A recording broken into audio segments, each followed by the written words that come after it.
और मैं यहाँ बाबागंज की धरती पे इस बार बाबागंज विधानसभा में मैंने सपा से आवेदन किया है चुनाव लड़ने के लिए, एमएलए का, विधायक का। क्योंकि हमने सुना था मैडम कि यहाँ पर बाबागंज का व्यक्ति कभी आवेदन करके चुनाव नहीं लड़ा। कौशाम्बी, इलाहाबाद, फतेहपुर, कौशाम्बी, यहाँ के लोग आते थे, यहाँ लड़ते थे और चले जाते थे। मैंने कहा अगर ऐसी बात है, मुझसे कुछ लोग कहे तो मैं आवेदन भी करूंगा और ये जो ताला और चाबी दूरी दूरी वाला एक विधायक है इसे हराऊंगा भी और लड़ूंगा भी और दमदारी से लड़ूंगा। जानते हैं ताला और चाबी वाला? ताला कहीं और है, उसकी चाबी कहीं और है। ऐसे लोग समाज के लोग दोगले हैं। मैं आज 4 महीने से मैडम लगा हूँ विधानसभा में, जहाँ जाता हूँ हर तीसरे दिन पहुँच जाते हैं, कहते हैं क्या चाहिए आपको, आपके यहाँ रास्ता नहीं है, आपके यहाँ नल नहीं है। अरे बताइए हम दे देंगे ना, लेकिन किसी दूसरे को मत बैठा के चाय पिलाइए, पानी पिलाइए, हमको थोड़ा सा तकलीफ है। तो आपकी बात का प्रभाव ज्यादा होगा, दिखावा ज्यादा है, फोटोबाजी ज्यादा है, सोशल मीडिया ज्यादा है, धरातल पे काम नहीं है, ये मेरा कहना है।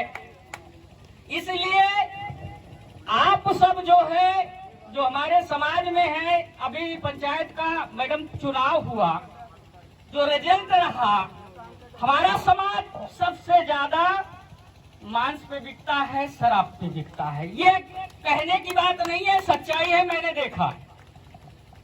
लेकिन मैं सबको नहीं कह रहा हूँ, हर व्यक्ति को नहीं कह रहा हूँ, जो पढ़ा लिखा है, जो इस बात को समझता है, उसमें एकता आप में नहीं दिखती है। मैंने बहुत सारे समाज हैं जहाँ इतना एकता दिखती है, हमारे समाज में वो एकता नहीं दिखती है। मुझे थोड़ा इससे दुख होता है कभी कभी कि आप पढ़ लिख करके भी, और कुछ लोग मैडम पढ़ लिख करके वो जो क्या करते हैं, चाटुकारिता करने का काम करते हैं। एक समाज से झगड़ा होती है, दूसरे समाज वाले को, अपने ही समाज के दूसरे व्यक्ति को फंसाने का काम करते हैं और पैसा लेने का काम करते हैं। एक बीच बचाव के लिए संगठन बनते हैं, बीच बचाव के लिए जो है शिक्षित व्यक्ति जो है काम करता है कि एक दूसरे को फंसा करके लूटने के लिए काम करता है।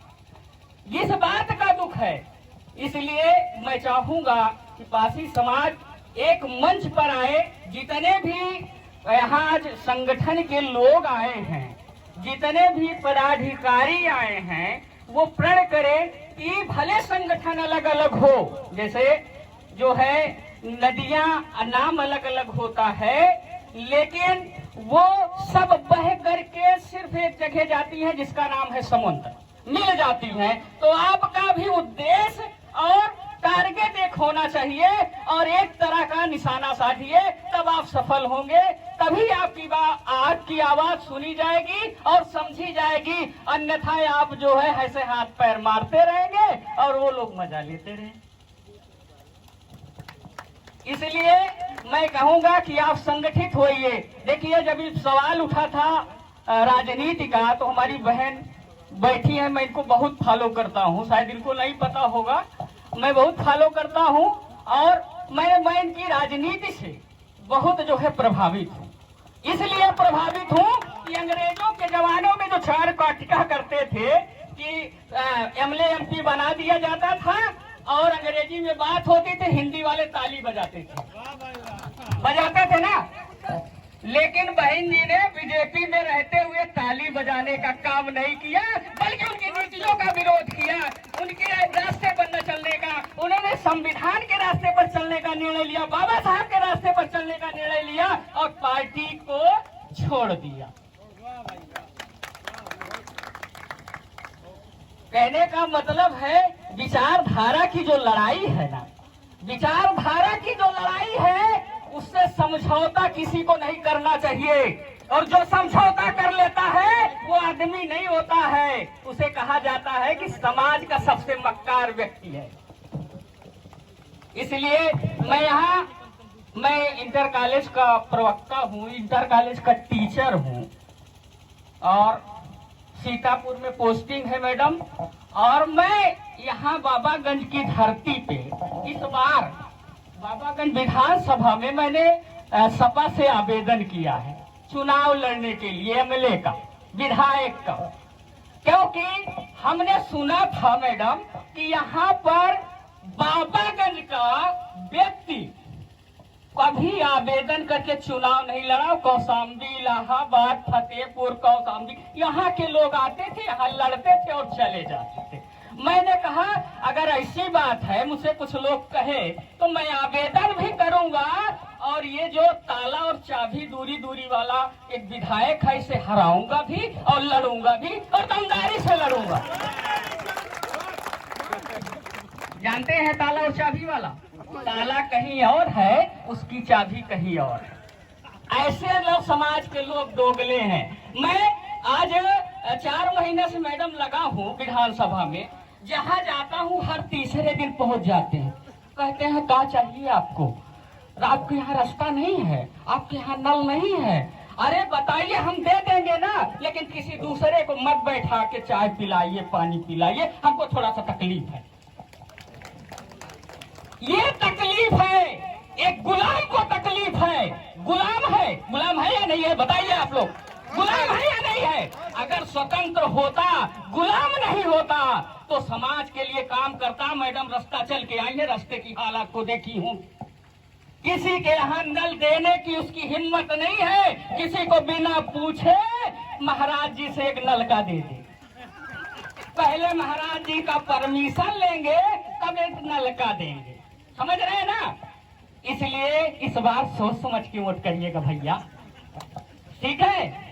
आप लोग समाज के नाते आप तक वोट करे का है, पासी है, नेरे का है, पास का है, एक वोट देता जीता का मतलब। लेकिन यार आप लोग देते हैं, अच्छी बात है, लेकिन एक चीज सोचो कि वो अपने दिमागों से कुछ कही पावत है। अगर वो खरे दिमाग से अपने नहीं कही पावत है, आपको बातें नहीं सुनत है, तो ऐसे आदमी के जिताने से क्या फायदा?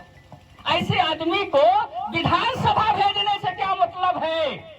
ऐसे आदमी को मैडम यहाँ 25 साल हो गए हैं, वंशानुगत राजनीति हो रही है।